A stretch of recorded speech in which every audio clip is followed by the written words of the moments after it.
So hello what's up, कैसे हैं आप सब। स्वागत है आप सबका to this amazing amazing session, जहां हम सर कवर करने वाले सीए इंटर ऑडिट की RTP for the May 25 exam.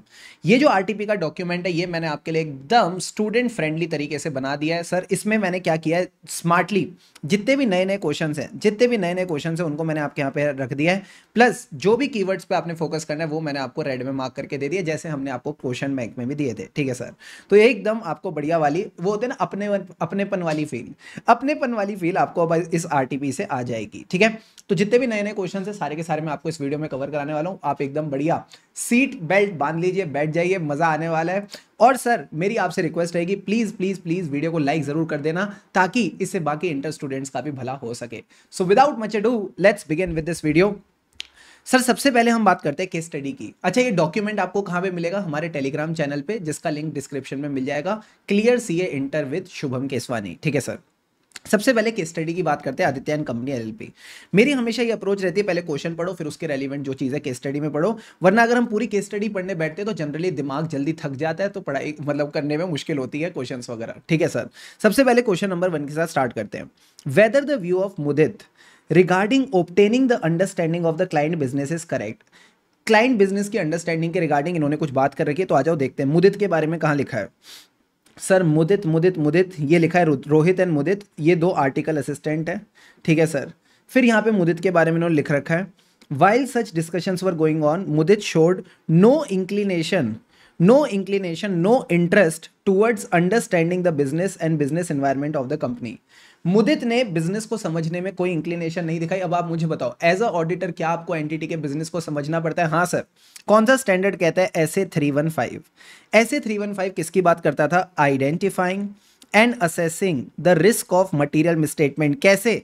Through understanding the entity environment and internal control.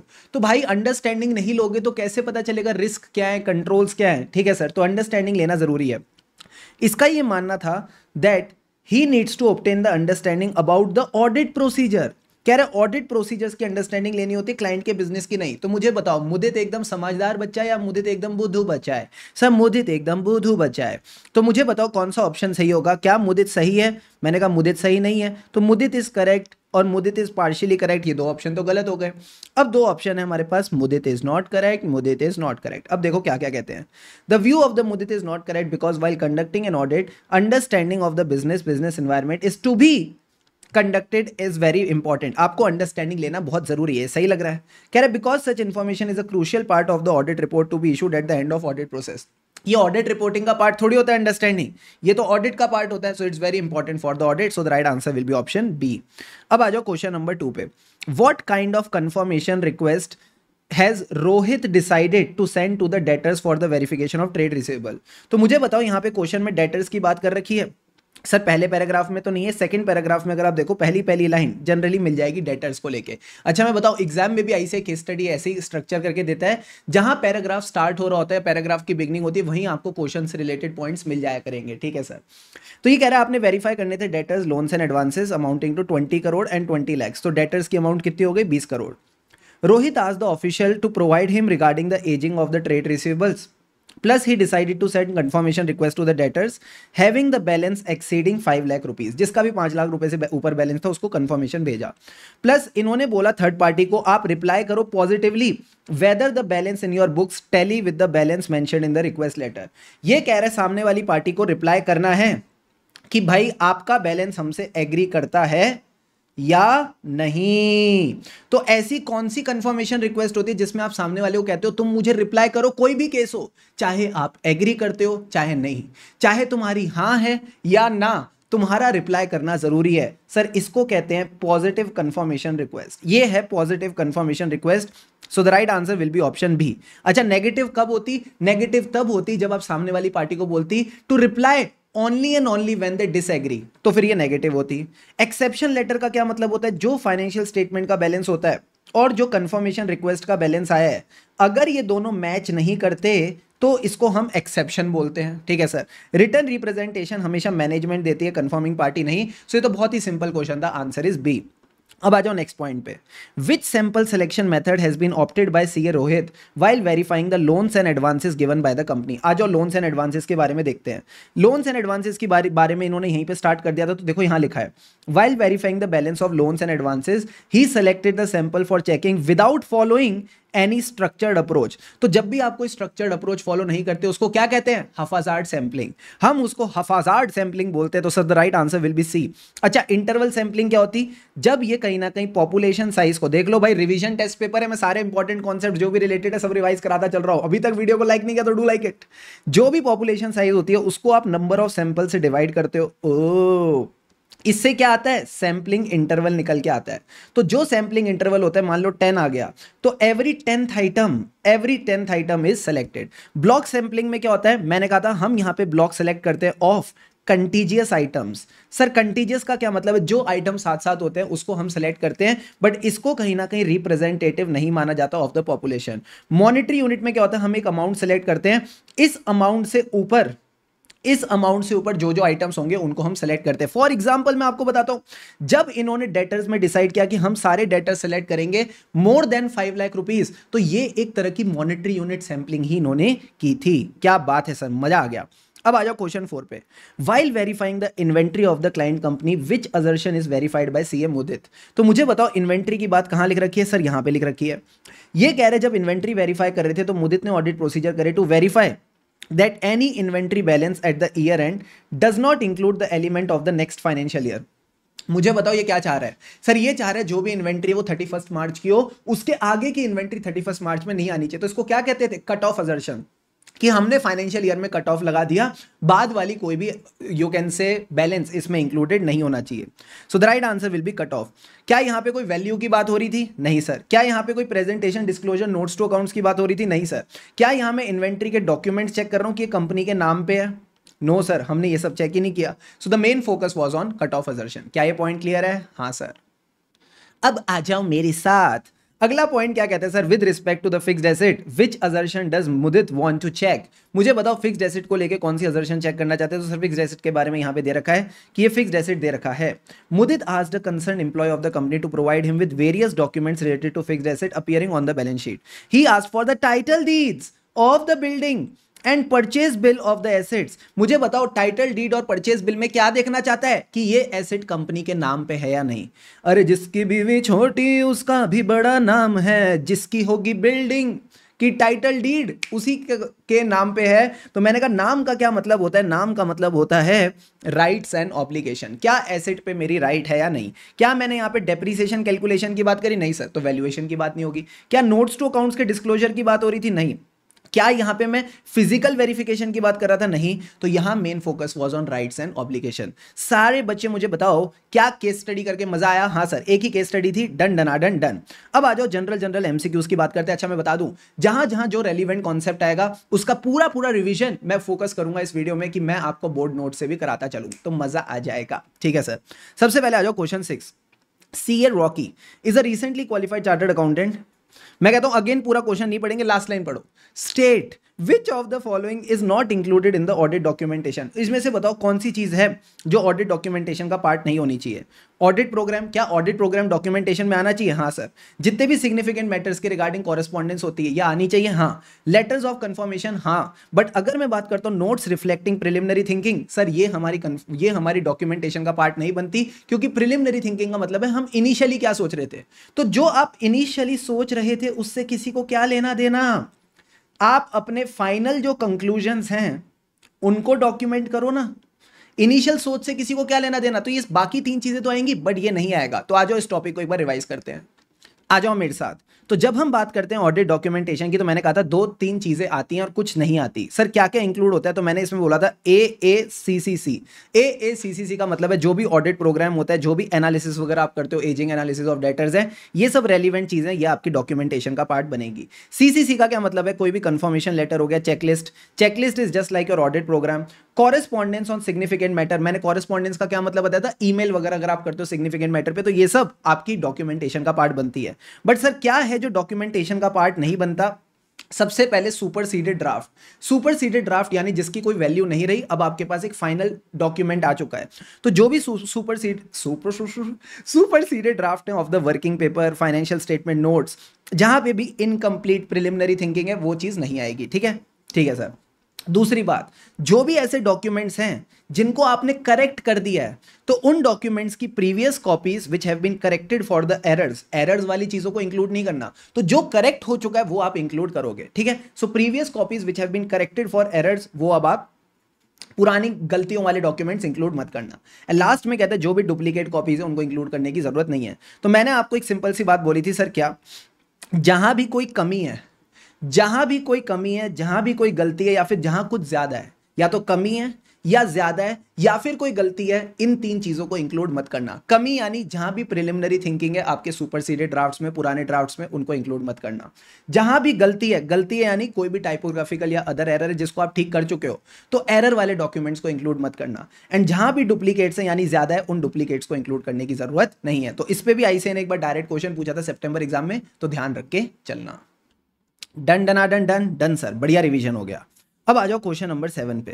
Question number 7 में कह रहे कौन सा थ्रेट है टू द इंडिपेंडेंस। तो मुझे बताओ थ्रेट्स टू इंडिपेंडेंस क्या होते हैं? साफी, self interest, self review, advocacy, familiarity और इंटिमिडेशन थ्रेट। साफी पियो और तुम्हारे ब्लड के जितने भी थ्रेट्स हैं टन डना टन डन खत्म।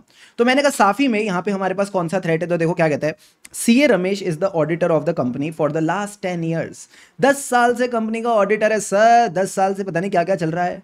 ओवर दीज ईयर्स इसने पर्सनल रिलेशनशिप बना लिया मिस्टर राजन से। Oh my god, the CEO of the company. During the audit, CA Ramesh ने डिस्कवर किया several discrepancies, but he feels uncomfortable reporting these issues because of his personal relationship with राजन। ये आई से किस direction में ले जा रहे हैं क्वेश्चन को, सर हमको भी नहीं पता। मादला डिला बिगड़ गया। He has also accepted gifts from the company on several occasions. As a result, CA Ramesh is concerned about the impact of his long relationship with Rajan on the audit report. सारे बच्चे बताओ जो रमेश और राजन के बीच चल रहा है ये कौन सा थ्रेट है? Self interest? No sir, this is not a self interest. यहाँ कोई पैसे का मामला नहीं है। क्या यहाँ फेमिलियरिटी थ्रेट है? हाँ सर फेमिलियरिटी है। क्या सेल्फ रिव्यू है? नहीं, कोई अपने करे हुए काम को चेक थोड़ी कर रहा है। ना ही कोई एडवोकेसी जहां आप कंपनी के इंटरेस्ट को प्रमोट कर रहे हो, एडवोकेट कर रहे हो, शेयर्स को प्रमोट कर रहे हो। सो the right answer will B familiarity threat. Sir क्या नोटी क्वेश्चंस बना रहे हैं ये लोग, पता नहीं क्या चल रहा है इनके दिमाग में। अब आओ क्वेश्चन 8 कहता है which audit procedures he perform to verify conversion of foreign currency into Indian currency.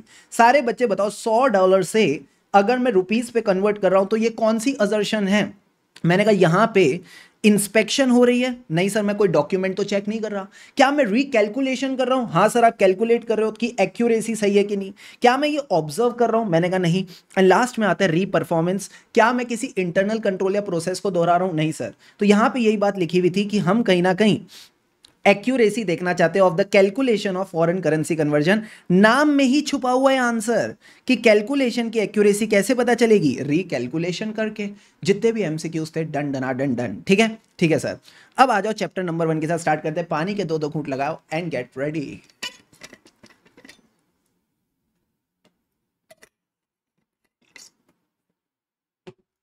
चलो जी मजा आएगा। कहता है does such matter fall in the scope of audit. तो पूरा क्वेश्चन पढ़ना पड़ेगा। देखो क्या कहता है। XYZ Limited, a manufacturing company based in India, operates multiple plants across the country and deals in complex machinery. And इस complex machinery को अलग ही maintenance और valuation की expertise चाहिए। Company appointed CA Dhruv as a statutory auditor. During the audit, he observed that management consistently applied the same method of valuation of inventory for the past few years. But this year, without proper disclosure, they switched to a different valuation method. ये किसी और valuation method पे चले गए जिससे higher profits आए। क्या ये scope of audit में आता है? तो मैंने कहा सिंपल सी बात है, इन्वेंट्री का valuation method is a accounting policy. जब भी आप accounting policy में change करते हो, it should be properly accounted, presented and disclosed. ये चीज का प्रॉपर डिस्क्लोजर होना चाहिए और अगर नहीं है तो ऑडिटर इस पे सवाल उठा सकते हैं और ये ऑडिट स्कोप में आता है। अब सर हमको आंसर कैसे प्रेजेंट करना है? सारे बच्चे ध्यान से समझना। पहले क्या मैं जो डिस्क्लोजर और स्कोप वाला टॉपिक एक बार रिवाइज करा दूं? हाँ सर करा दो, just give me a moment. आ जाओ मेरे साथ। सबसे पहले स्कोप ऑफ ऑडिट रिवाइज करते हैं। स्कोप ऑफ ऑडिट में क्या क्या आता है? इंक्लूजन और एक्सक्लूजन। सबसे पहले इंक्लूजन की बात करते हैं। अब देखो भाई इंपॉर्टेंट हो गया ये topic exam point of view से, ठीक है सर। सबसे पहले कहते हैं all the aspects of the entity which are relevant to the financial statement. Relevant to the financial statement यानी जो चीज मेरे फाइनेंशियल स्टेटमेंट से लेना देना नहीं, वो मेरे स्कोप से भी लेना देना नहीं। फॉर एग्जाम्पल हमने बात की थी एक इंटरनल कंट्रोल प्रोसेस की। मान लो एक क्लीनिंग एजेंसी का बिल आता है, तो क्या वो बिल मेरे फाइनेंशियल स्टेटमेंट को अफेक्ट करेगा? हाँ। So this should be checked by the management and paid. तो ये जो इंटरनल कंट्रोल है कि आपको बिल को चेक करना है, उसकी पेमेंट प्रॉपर्ली करनी है, डेफिनेटली ये मेरे स्कोप में आता है क्योंकि ये मेरे फाइनेंशियल स्टेटमेंट को हिट करेगा। बट यही अगर एंटिटी में इंटरनल कंट्रोल है कि रोज वॉशरूम्स की सही सफाई होनी चाहिए, क्या इसका फाइनेंशियल स्टेटमेंट से कोई लेना देना है? नहीं सर, तो ये out of scope. Very good. So all aspects which are relevant to financial statement. दूसरा, reliability and sufficiency of information. हमेशा हम ऑडिट एविडेंस में पढ़ते हैं कि ऑडिट एविडेंस रिलायबल होना चाहिए, ऑडिट एविडेंस की क्वांटिटी ठीक होनी चाहिए, तो डेफिनेटली ये मेरे स्कोप का पार्ट बनता है। फिर आता है sir proper disclosure of financial information. मैंने कहा था एमटीपी May 24 में आया है, और अब मैं बोलता हूं एमटीपी May 24 तो छोड़ो, आरटीपी May 25 में भी आ गया। So very very important from exam point of view, proper disclosure of financial information. ध्यान से समझना, मजा आएगा। सबसे पहले आपने देखना है क्या जो भी रेलिवेंट इंफॉर्मेशन है that is disclosed in financial statement. अब मुझे बताओ फाइनेंशियल स्टेटमेंट के डिस्क्लोजर का नोट्स टू अकाउंट्स का ज्ञान कौन देता है? शेड्यूल 3। शेड्यूल 3 और अकाउंटिंग स्टैंडर्ड्स। तो आपने क्या ध्यान में रखना है? Keep in mind the applicable statutory requirement. सबसे पहला स्टेज क्या है? अगर आपको देखना है डिस्क्लोजर प्रॉपर है या नहीं, दिमाग में क्या रखें? Applicable statutory requirement. बोलो मेरे साथ, एप्लीकेबल स्टैट्यूटरी रिक्वायरमेंट। एक बार और, applicable statutory requirement. Very very good. Stage number 1 तो क्लियर हो गई बॉस, स्टेज नंबर 1 आपकी क्लियर हो गई। अब आ जाओ स्टेज 2 पे। चेक क्या करें? डिस्क्लोजर का काम क्या होता है सर? जो भी नोट्स टू अकाउंट्स होता है, जो भी डिस्क्लोजर होते हैं, वो समराइज करते हैं। अपन बोलते हैं ना summary of significant accounting policy. Yes sir, तो ये समराइज करते हैं इवेंट्स एंड ट्रांजैक्शन। अब समराइज क्या करना है, कैसे करना है, ये मैनेजमेंट की जजमेंट पे डिपेंड करता है, ठीक है। तो आप बोलोगे management makes many judgements in the preparation and presentation of financial statement, जैसे कि choosing N appropriate accounting policy. Sir ये क्या हो गया? Stage number 2 of the answer. तो स्टेज नंबर 2 में आप बोलो स्टैट्यूटरी रिक्वायरमेंट तो ठीक है, बट इसमें होता क्या है? समराइज होता है। समराइज होती है इवेंट्स और ट्रांजैक्शन। जो समराइज कौन करेगा? मैनेजमेंट अपनी जजमेंट के हिसाब से। अब मैनेजमेंट कई जगह अपनी जजमेंट लगाते हैं in preparation and presentation of financial statement. Example, choosing a proper accounting policy. फिर मैंने कहा था आईसीआई ने इसमें एक एग्जांपल ठीक दे रखा है, एक एग्जांपल गलत दे रखा है। सही वाला क्या है? Method of valuation of inventory, यही क्वेश्चन में इन्होंने पूछा। एंड दूसरा क्या है गलत वाला? Method of depreciation. तो ये आपका सेकंड स्टेज हो जाता है। सेकंड स्टेज बहुत आसान है, प्रॉपर समराइजेशन कौन करेगा? मैनेजमेंट अपनी जजमेंट के हिसाब से। मैनेजमेंट की जजमेंट कहां लगती है? In the accounting policy. अब अकाउंटिंग पॉलिसी के 2 एग्जांपल दे दिए, डेप्रिसिएशन और वैल्यूएशन ऑफ इन्वेंटरी। क्लियर है बॉस? क्लियर है sir.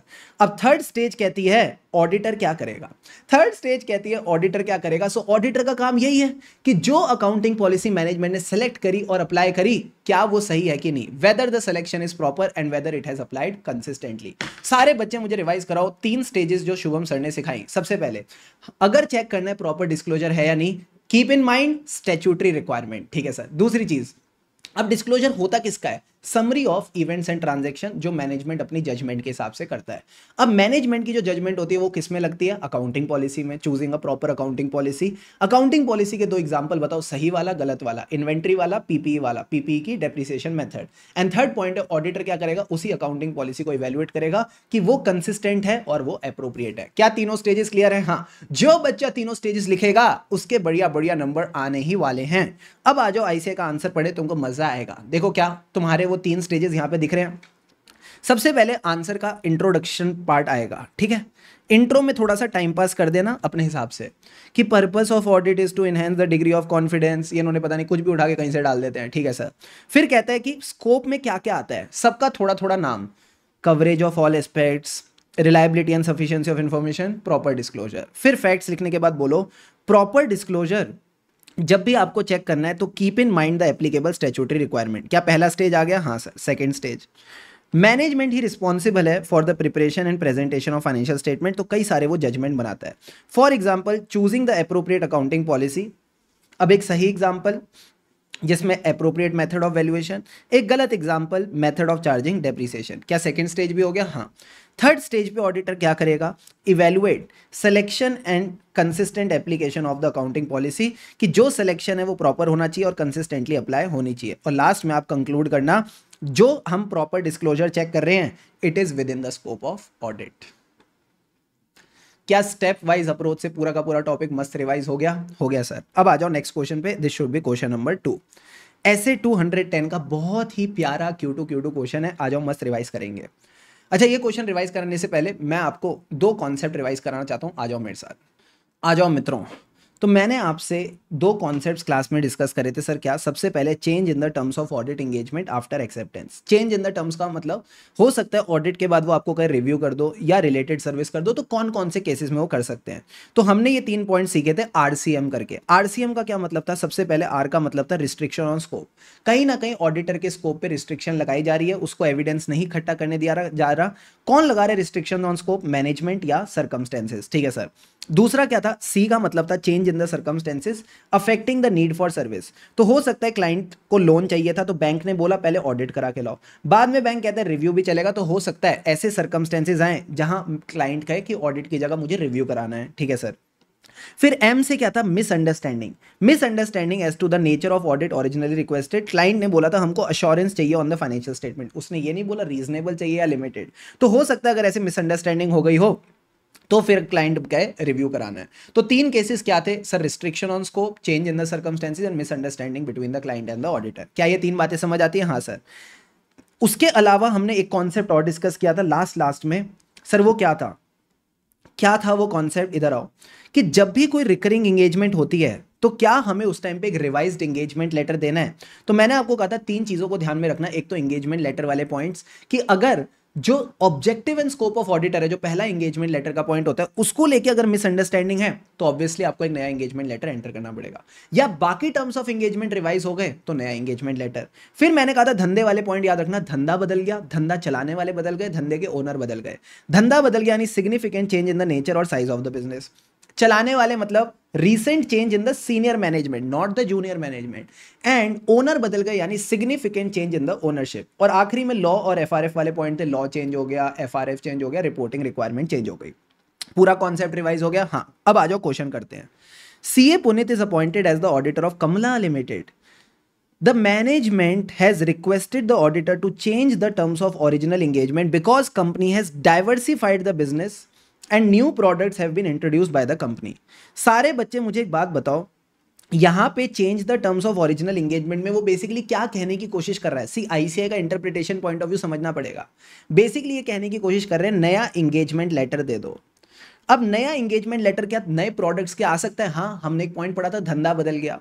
Significant change in the nature और size of the business, yes और नो? Yes sir. तो बताओ क्या पुनीत एग्री कर सकता है टू दिस रिक्वेस्ट? बोलो हाँ कर सकता है, बोलो हाँ कर सकता है। अब अगला सवाल इन्होंने डायरेक्ट क्वेश्चन पूछा, under which circumstances can the client request the auditor to change the terms of engagement? तो इसमें आपके RCM वाले पॉइंट्स आएंगे। यहां फिर RCM वाले पॉइंट्स आएंगे। अब सर जो पहली फ्रेमिंग ऑफ द क्वेश्चन है ना, ये इन्होंने बहुत गड़बड़ करी है।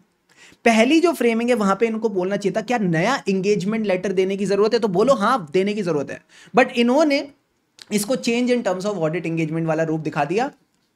आप ना क्वेश्चन की फ्रेमिंग से समझना कि आंसर ये क्या पूछना चाह रहा है। कहीं ना कहीं जब इसने न्यू प्रोडक्ट्स की बात करी तो basically there is a significant change in the business. हाँ, तो आप बोलो ठीक है, जो ये कह रहे हैं कर सकते हैं। ठीक है सर। फिर इन्होंने डायरेक्ट क्वेश्चन आपसे पूछा। डायरेक्ट क्वेश्चन में क्या पूछा? कौन से सर्कमस्टेंसेज हैं जहां आपको टर्म्स ऑफ एंगेजमेंट चेंज करनी पड़ सकती है? तो वही जो RCM वाले पॉइंट बताए थे, रिस्ट्रिक्शन ऑन स्कोप,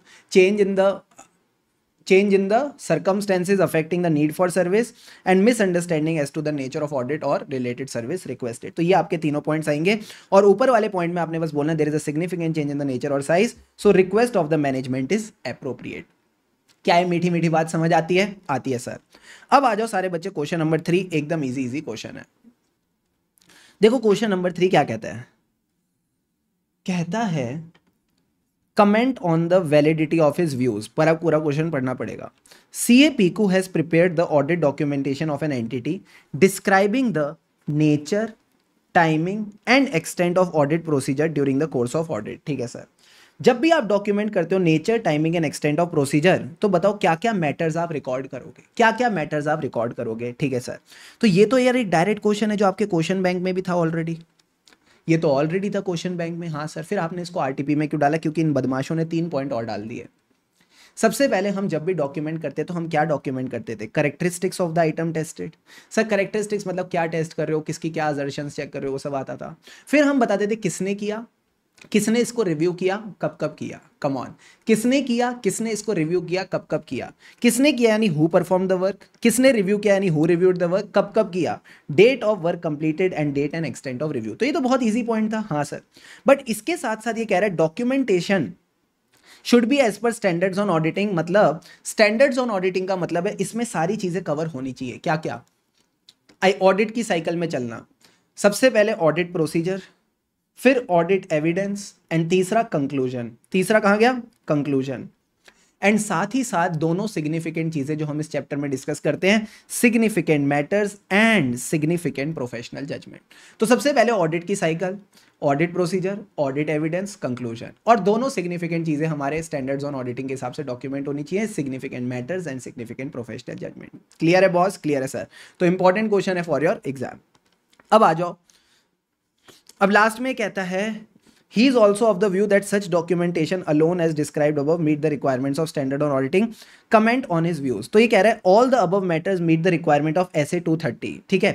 बट सिर्फ अगर आप nature, timing and extent of procedure document करते तो that does not meet the requirement of SA 230, so CAPQ's views are not valid. मतलब ये क्या कह रहा है? कह रहे इतना तो आपको डॉक्यूमेंट करना ही है, इसके साथ साथ ये सब चीजें भी डॉक्यूमेंट करना जरूरी है। अगर आप ये सब चीजें डॉक्यूमेंट नहीं करते तो फिर आप ऐसे की रिक्वायरमेंट मीट नहीं कर रहे। So that is the reason ICA ने ये वाला पार्ट भी आंसर में ऐड किया है। तो मैं बताऊं ना, ये तो डॉक्यूमेंट करना ही है, बट अगर आपको ऐसे 230 की रिक्वायरमेंट को मीट करना है तो इन 5 चीजों को भी डॉक्यूमेंट करना जरूरी है। अगर ये दोनों चीजें डॉक्यूमेंट होंगी तभी आप ऐसे की रिक्वायरमेंट को मीट कर रहे हो। क्या ये बात समझ आती है? हाँ सर। अब आ जाओ क्वेश्चन नंबर 4 की तरफ चलते हैं। गवर्नमेंट ऑडिट, अलग ही प्यार हो गया गवर्नमेंट ऑडिट से इनको इस अटेम्प्ट में। देखो क्या कहता है, कहता है आइडेंटिफाई करो different types of audit from the observation. तो मैं बताऊं ना, आ जाओ मेरे साथ मिलके करते हैं इसको रिवाइज, ठीक है। सबसे पहले कहते हैं payments were processed without proper approval from competent authority. क्या मैं बोल दूं सैंक्शन की कमी है? क्या मैं बोल दूं सैंक्शन की कमी है? हाँ सर। तो यहां पे आंसर आ जाएगा ऑडिट ऑफ सैंक्शन, कि यहां पे कोई भी स्पेशल अप्रूवल या जनरल अप्रूवल नहीं लिया गया for authorising the expenditure. Second point, large scale project was implemented but no assessment has been done regarding the expected benefits achieved or not. मैं बोल दूं बेनिफिट अचीव नहीं हुआ यानी इफेक्टिव नहीं है। ये इफेक्टिवनेस वाला टाइम पास कहां करते हैं? परफॉर्मेंस ऑडिट में। तो यहां पे परफॉर्मेंस ऑडिट के बारे में लिखना है कि हमको देखना होता है चीजें इकोनॉमिकली रन हो रही हैं, एफिशिएंटली रन हो रही हैं, और यहां पे जो भी रिजल्ट है वो अचीव हो रहा है कि नहीं। So that's why it will be performance audit. अब आ जाओ थर्ड पॉइंट पे, funds are utilised for which no provision was made. तो नो प्रोविजन यानी ऑडिट अगेंस्ट प्रोविजन है। So auditing provision of funds, जहां मैं बोलता हूं पहले प्रोविजन बनाओ तभी आप खर्चा कर सकते हो, ठीक है। तो बड़े सिंपल सिंपल पॉइंट्स हैं, ये एमसीक्यू में भी आ सकते हैं, ठीक है, ध्यान रखना। Certain expenditure was made without following the regulation. Regulation यानी आपने रूल्स एंड ऑर्डर्स फॉलो नहीं करे, तो ये है audit against rules and orders. जो कहता है जो भी प्रोविजंस हैं of the statutory acts, financial rules and regulations, इनको फॉलो करना जरूरी है। एंड लास्ट में कहता है there were instances of unnecessary spending which do not align with financial propriety. Question में ही आंसर छुपा है प्रोप्राइटी ऑडिट, कि ये कहीं ना कहीं प्रोप्राइटी ऑडिट को फॉलो नहीं कर रहे। अब आ जाता है सर लास्ट क्वेश्चन। सारे के सारे बच्चे हो जाओ रेडी, पानी के 2-2 घूंट लगाओ एंड गेट रेडी। अगेन ये वाला क्वेश्चन कराने से पहले मुझे आपको बैंक ऑडिट का एक कॉन्सेप्ट रिवाइज कराना पड़ेगा, पार्शियल रिकवरी वाला। आई होप मिल जाए। पार्शियल रिकवरी मिल गया बॉस, मिल गया मिल गया मिल गया, पार्शियल रिकवरी मिल गया। आ जाओ सारे बच्चे बोर्ड पे फोकस करो, मजा आएगा। पार्शियल रिकवरी ऑफ एनपीए में क्या होता है, ध्यान से समझना। मेरा जो amount that is over due for more than 90 days है वो है 10 लाख रुपए, ठीक है सर। अब ये जो 10 लैक्स है इसमें से प्रिंसिपल कितना है? 9 लैक्स, इंटरेस्ट है 1 लाख, ठीक है। ये पूरा का पूरा क्या बन गया? एनपीए बन गया, ठीक है सर। अब सर 10 लाख में से मान लो पार्शियल रिकवरी होती है 3 लाख रुपीस की, ठीक है सर। तो हो सकता है इसको लेके मेरे पास एग्रीमेंट हो कि जब भी मेरे पास 10 लाख में से कम रिकवरी होगी यानी पार्शियल रिकवरी होगी तो प्रिंसिपल के लिए प्रोपोर्शनेट बेसिस पे जाएगा यानी 2.7 लाख, और इंटरेस्ट के लिए प्रोपोर्शनेट बेसिस पे जाएगा 30,000, ठीक है। 9:1 के रेशियो में आप बांट देना। तो 9:1 का रेशियो क्या हो गया? 2.7 लाख और 30,000। ईजी था, ईजी था। बट सर अगर एग्रीमेंट नहीं है, अगर एग्रीमेंट नहीं है तो आपने अपनी खुद की अकाउंटिंग पॉलिसी बनानी है जिसको आपने कंसिस्टेंटली और यूनिफॉर्म बेसिस पे सब एनपीएस पे अप्लाई करना है। कंसिस्टेंटली मतलब कैरी ऑन करते चलना है, और यूनिफॉर्म बेसिस मतलब for every NPA you have to follow the same policy. ठीक है सर। तो हो सकता है आपकी अकाउंटिंग पॉलिसी कहे कि जब भी आप पैसा रिकवर करोगे पहली प्रायोरिटी प्रिंसिपल को जाएगी, कि पहले प्रिंसिपल का अमाउंट रिकवर होगा, फिर जो बाद में आएगा अमाउंट वो आप इंटरेस्ट के लिए अप्लाई करोगे। तो मुझे एक बात बताओ, जब 10 लाख में से 3 लाख आया तो सबसे पहले मैं क्या सेट ऑफ करूंगा, प्रिंसिपल, जो कि 9 लाख है। तो क्या मैं बोल दूं पूरा का पूरा 3 लाख, पूरा का पूरा जो 3 लाख है किस पे चला जाएगा, प्रिंसिपल पे चला जाएगा। और सर AS9 तो क्या कहता है, अगर कभी भी कोई ऐसा इनकम अकाउंट होता है जहां पे अनसर्टेनिटी है, जैसे कि इंटरेस्ट है, इंटरेस्ट में अनसर्टेनिटी आएगा कि नहीं, तो उसको आपने अकाउंट नहीं करना। बट अगर आपने इंटरेस्ट रियलाइज कर लिया, अगर आपने इंटरेस्ट रियलाइज कर लिया तो क्या मैं बोल दूं सर्टेनिटी आ गई, हाँ। तो जैसे ही इंटरेस्ट रियलाइज हो गया आप इसको इनकम बना सकते हो, आप इसको कहीं ना कहीं इनकम ट्रीट कर सकते हो। ये मैं आगे की बात कर रहा हूं, हाँ, कि आगे जब इंटरेस्ट इनकम रियलाइज हो जाती है तो फिर आप इसको इनकम ट्रीट कर सकते हो। बस ध्यान रहे, जो आप इंटरेस्ट के लिए पैसा रियलाइज करो, this should not be from any fresh और एडिशनल क्रेडिट फैसिलिटी। ये बोरोवर ने खुद अपना पैसा कमा के आपको दिया होना चाहिए फॉर इंटरेस्ट। तो सर एक बार हमको समझा दो क्या क्या चल रहा है। तो मैंने कहा जब भी पार्शियल रिकवरी होती है और मान लो एग्रीमेंट नहीं है, तो आपको देखना है कैसे अप्रोप्रिएट करोगे recovery between the principal and the interest. ठीक है सर, इसके लिए क्या करें, adopt a consistent and uniform accounting policy. ये अकाउंटिंग पॉलिसी होनी चाहिए एज पर AS9। AS9 कहता है इनकम को आप रिकॉग्नाइज करो जब भी सर्टेनिटी ऑफ रियलाइजेशन है। Therefore the amount which was not recognised in the past, जिसको अब आपने रियलाइज कर लिया, इसको अब आप अकाउंट कर सकते हो, इसको अब आप इनकम मान के चल सकते हो। ठीक है सर।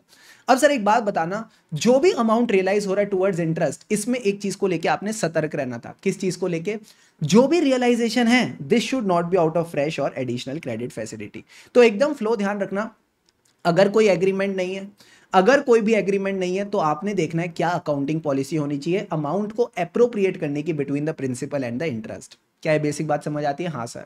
अब जैसे ही इंटरेस्ट रियलाइज हो गया, मान लो आगे जाके इंटरेस्ट रियलाइज हो गया, क्या मैं इसको अकाउंट फॉर कर दूं, हाँ AS9 कहता है। AS9 कहता है जब भी सर्टेनिटी होती है आप इनकम को अकाउंट फॉर कर सकते हो, आप इनकम को रिकॉग्नाइज कर सकते हो। बट ध्यान रहे, सतर्क रहना, जो भी पैसा टुवर्ड्स द इंटरेस्ट आया है कहीं ऐसा ना हो इधर से आपने सामने वाले को लोन दिया और इधर से उसने इंटरेस्ट पे कर दिया। नहीं, कोई फ्रेश क्रेडिट फैसिलिटी या फ्रेश लोन नहीं होना चाहिए, सामने वाले ने मेहनत से पैसे कमा के आपको इंटरेस्ट देना चाहिए। तो यही बात कह रहा है, ensure that the credit towards the interest is not out of fresh और एडिशनल क्रेडिट फैसिलिटी। अब देखो ICAI ने क्या लिखा है, क्वेश्चन पढ़ेंगे ICAI का, मजा आएगा। देखो बोर्ड पे फोकस करो, कहता है CBC, लास्ट पॉइंट करना, principles bank should follow for recognizing interest income on NPA. पूरा क्वेश्चन पढ़ना पड़ेगा। CBC bank has multiple loan accounts classified as NPAs. During the financial year some borrowers made partial payments. Partial payment का मतलब क्या हो गया, partial recoveries. ये हो गई sir partial recoveries towards their outstanding dues.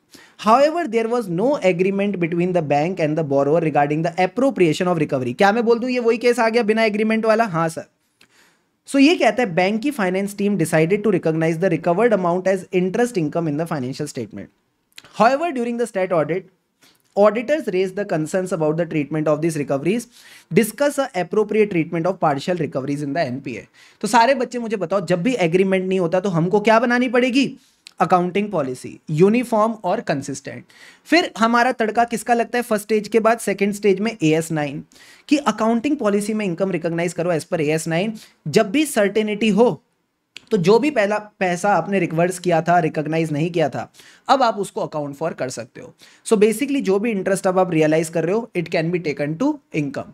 And third case में मैंने क्या कहा था, सतर्क रहना, जो भी क्रेडिट आया है towards the interest this should not be out of fresh और एडिशनल क्रेडिट फैसिलिटी। तो 3 स्टेज अप्रोच आपने फॉलो करके चलनी है। जल्दी से बताओ क्या, पहले तो अकाउंटिंग पॉलिसी यूनिफॉर्म कंसिस्टेंट, दूसरा AS9 जैसे ही पैसा रिकवर हो गया अकाउंट फॉर कर लो क्योंकि सर्टेनिटी ऑफ इनकम है, तीसरे पॉइंट में सतर्क रहना कि जो भी पैसा रियलाइज हुआ है, जो भी पैसा रियलाइज हुआ है it is not out of fresh और एडिशनल क्रेडिट फैसिलिटीज। सो दोस्तों यहां आपके सारे के सारे questions with the relevant concepts and the MCQ case study is done done.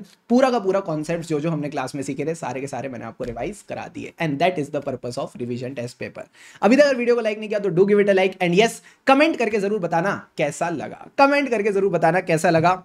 And I will be very happy. So बस अब थोड़ा बहुत टाइम हमारे पास रह गया एग्जाम्स आने में। Just make sure you are giving your best and definitely God will bless you with the best of the result. अभी तक अगर चैनल को सब्सक्राइब नहीं किया तो डू सब्सक्राइब इट, बिकॉज और भी अच्छा इन्फॉर्मेटरी कंटेंट आपके लिए आने वाला है। Stay connected, keep going.